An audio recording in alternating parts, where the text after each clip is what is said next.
Hey guys, welcome to the Prelims Focus News discussion of 30th of September. Let's see the very first news, guys.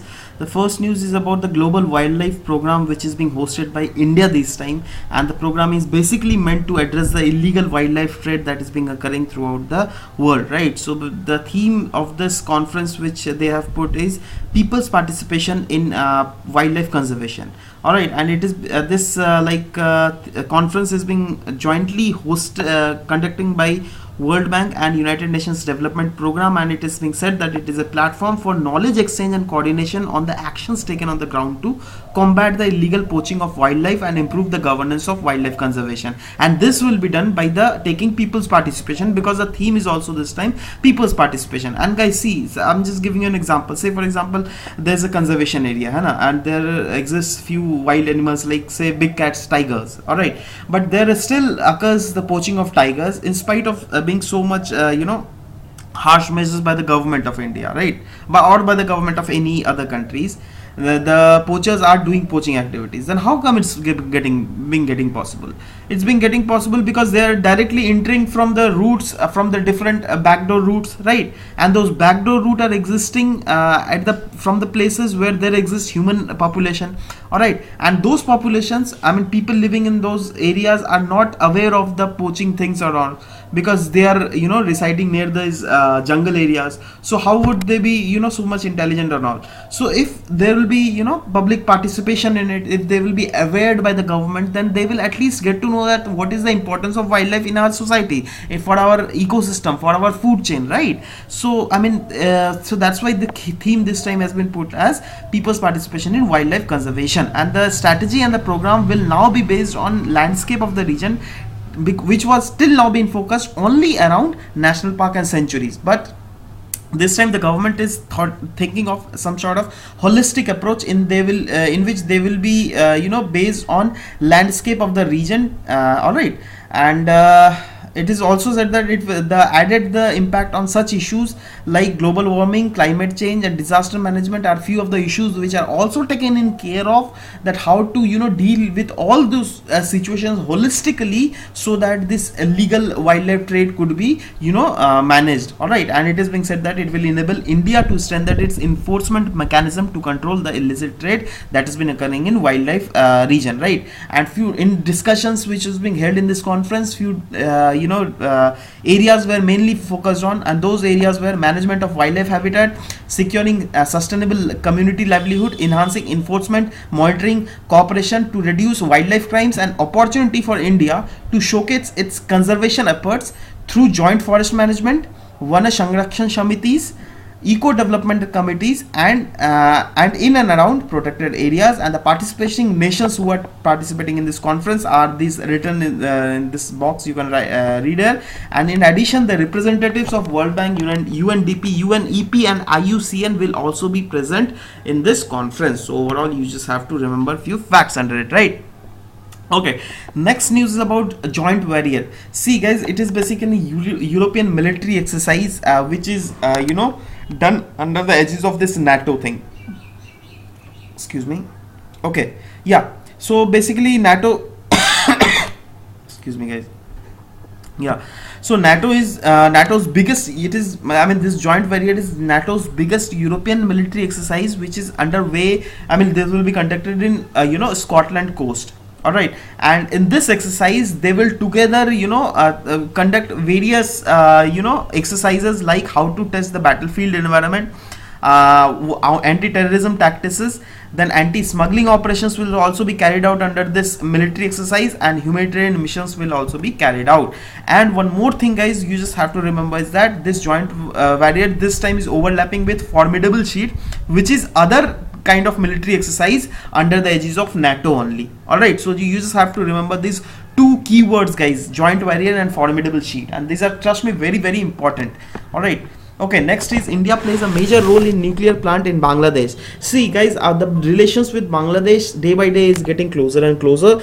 In this sector, India is this is a new front which is India is opening for the Bangladesh, and they are coordinating with Bangladesh in their nuclear nuclear realm also. I mean, since India is committed that we will reduce our fossil fuel activities, and will try to produce electricity by non-fossil fuel usage through this nuclear power plant also. So in that direction also, the Bangladesh also wants to improve its nuclear mechanism facilities. That's why they are coordinating with India to strengthen their capacity building also, so that they can they can also give their citizens a quality at 24/7 electricity supplies. All right, so that's why they are coordinating with India. And in the conference held in Vienna, and the conference was of International Atomic Energy Agency.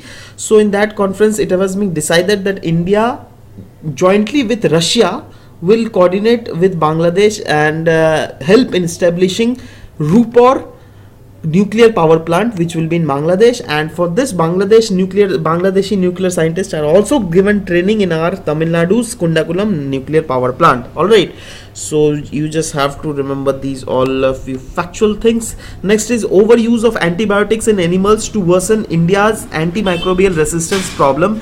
And a study was being conducted and the name of the study was Global Study on Antibiotic Use in Farm Animals. So according to that study, it was being seen that the consumption of antibiotics through animal sources is projected nearly to double in India during 2013 and 2030. See, actually the level which was being used in 2013, that is 2633 ton of antibiotics was being used in 2030, and it is being projected that it is going to double by 2030.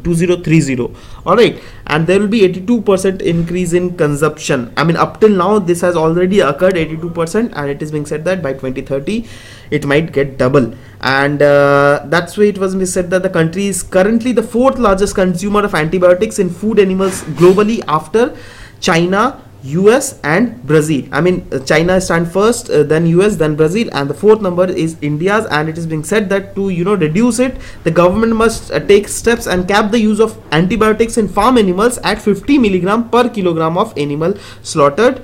And it is being said that could cut India's consumption of antibiotics in food animals by 15% by 2030. So this was a few study thing through which you can directly add fodder in your mains question answers.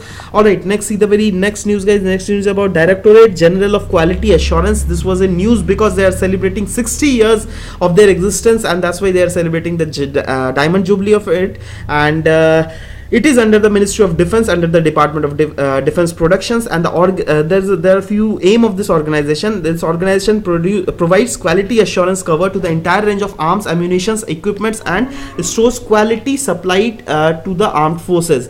And also, it is responsible for import substitutions and associate with defense research and development organizations in development projects. And it also ensures the documentation, codification, and standardized actions whichsoever is being required in this defense industries under the Ministry of Defense, so that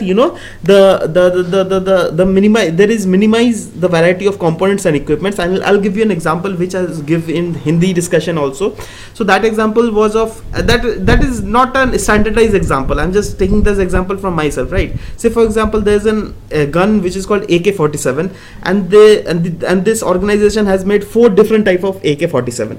And say for example, a BSF personnel from Chhattisgarh has been sent to Jammu Kashmir to fight this Pakistani terrorists, and in Jammu Kashmir region, the AK-47 which is being used is not of the same standard which is being used in Chhattisgarh. If you know what I mean, right? So if a army personnel or the BSF personnel is deployed in Jammu Kashmir, then he'll face problems, right, in using that AK-47. All right, so that's why the aim of this Director General of Quality Assurance is also to ensure documentation, codification, and standardize the actions whichsoever is being required for minimizing the variety of components and equipments, so that the variety of components and equipments are not getting varied in at least defense sector, and the defense forces don't get problems under it, right? Next news is about World Maritime Day, which was being celebrated. The World Maritime Day was formally celebrated by International Maritime Organization on 28th of September 2017, and it is being said that it is an official United Nations Day, and every year it is celebrated to provide, and which provides an opportunity for all the countries for all the nations to focus attention on, you know, importance of shipping and other maritime activities.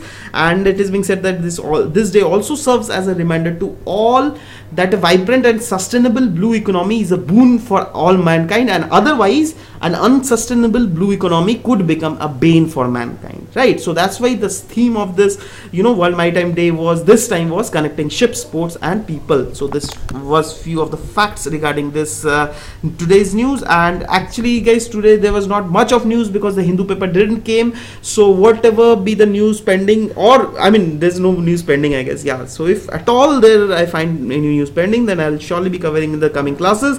Don't worry about it guys. So we'll meet in next class. Till then, bye bye, take care, and thank you for listening guys. Thank you very much.